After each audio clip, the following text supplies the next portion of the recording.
welcome back to my channel. I hope you're all doing well out there, and it's that time of year, folks.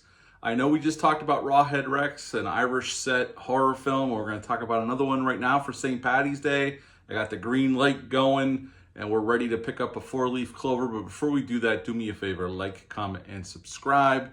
Join me here. I greatly would appreciate that. Also, as always, a shameless plug for my TeePublic store. I'll leave a link for that in the description box below. And today, we're heading back to 94, folks, for a sequel.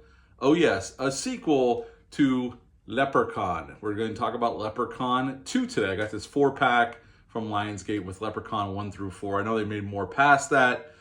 And I know on social media I posted about I was watching this, and I had said I had never seen Leprechaun 2. Well, I'm going to correct that now. I didn't remember seeing Leprechaun 2, but when I rewatched this last night, I have in fact seen it on Sci-Fi or some channel. At some point I saw Leprechaun 2.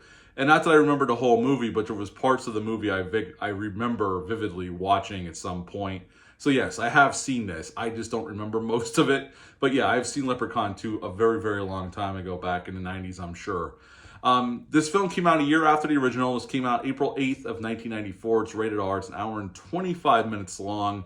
Had a budget of $1.5 to $2 million, and this actually did get a theatrical release. This was the last film of the original series that got a theatrical release, and it made $2.2 million upon release. This was directed by Rodman Flender. He directed this film. He directed a lot of TV work after this. And in this film, Warwick Davis is obviously back as the Leprechaun, which I believe he came back a few more times before they went with somebody else. And Sandy Barron plays Morty. And the only reason I bring this actor up, as soon as he popped up on screen, I'm like, I know him from somewhere. So I hopped on my phone and went on the IMDb, which is a great resource.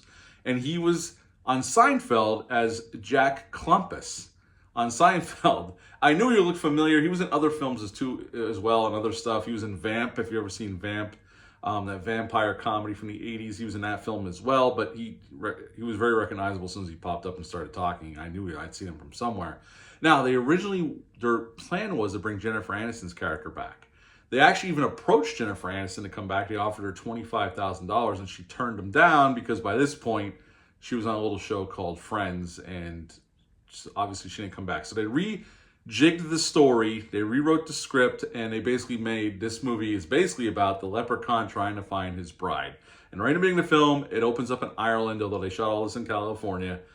And he has this guy under control, and he wants to marry his daughter. He wants a bride. Doesn't work out for him, and the guy gets killed.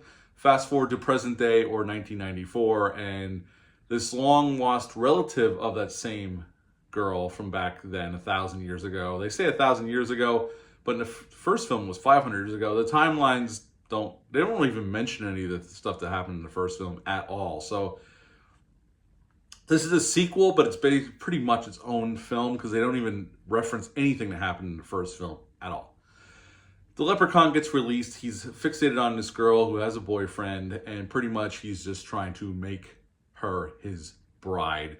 And he gets into shenanigans here and there, and at the end of the film, they figure out a way to destroy or trap the Leprechaun because he's not truly destroyed, although he does blow up, but we know there's more sequels to come, especially nowadays. So, you know, there was more to come, just like with Freddy, Jason, Michael Myers, and Leatherface.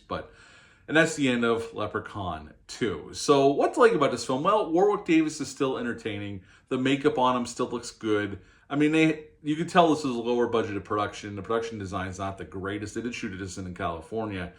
It's not the best directed, although there is a couple cool shots. Right in the beginning, there's a great Dutch angle when the Leprechaun's chasing this guy in 1,000 years ago in Ireland. It's a pretty cool shot. There's a few cool shots throughout the film, but it's not the best directed film ever. It's okay. It's competent. It's fine for what it is.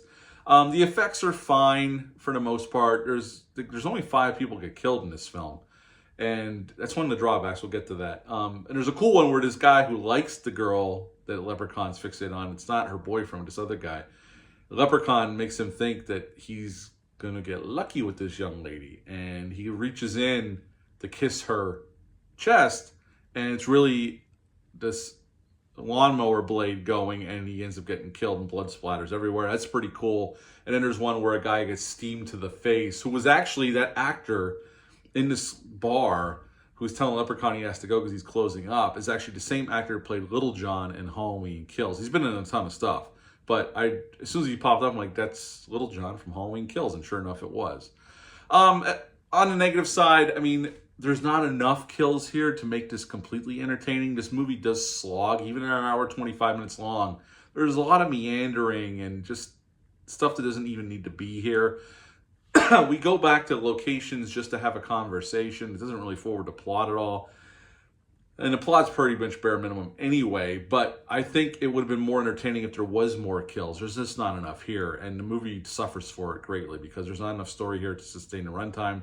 The acting's just okay at best, besides Warwick Davis, and that gentleman, Sandy Barron's pretty good, but all the other rest of the acting, the two main young leads who are in other TV shows, they're okay, but they're nothing to write home about.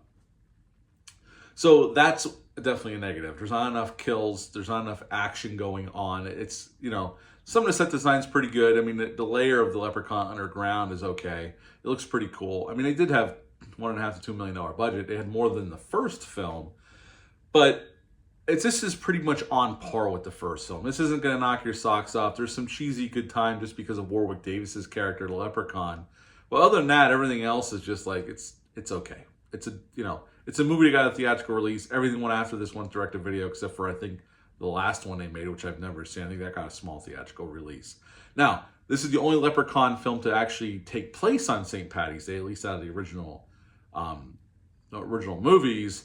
And that's about it. That's all I have. The rest of them after this went direct to VHS at the time. I mean, part 3 came out a year later, 95, and they kept pumping these bad boys out. Because eventually he goes to the hood, then he goes to space, and I never saw any of those. This is the last one I saw. I know that for a fact. But yeah, so at the end of the day, this isn't a great horror film. It's marginally entertaining. It's kind of slog to get through at times. There's a lot of downtime with just nonsense going on. At the end of the day, I would give Leprechaun 2 about on par with the first film, a 4 out of 10. I had to go back and watch my review from part 1 I did 2 years ago. 4 out of 10 for Leprechaun 2. Have you ever seen this one? Leave a comment down below. Let me know. Hit the thumbs up. Hit the subscribe button. Share this video. I greatly would appreciate that. That's it for this review. I'll be back soon with another one. But until next time, bye.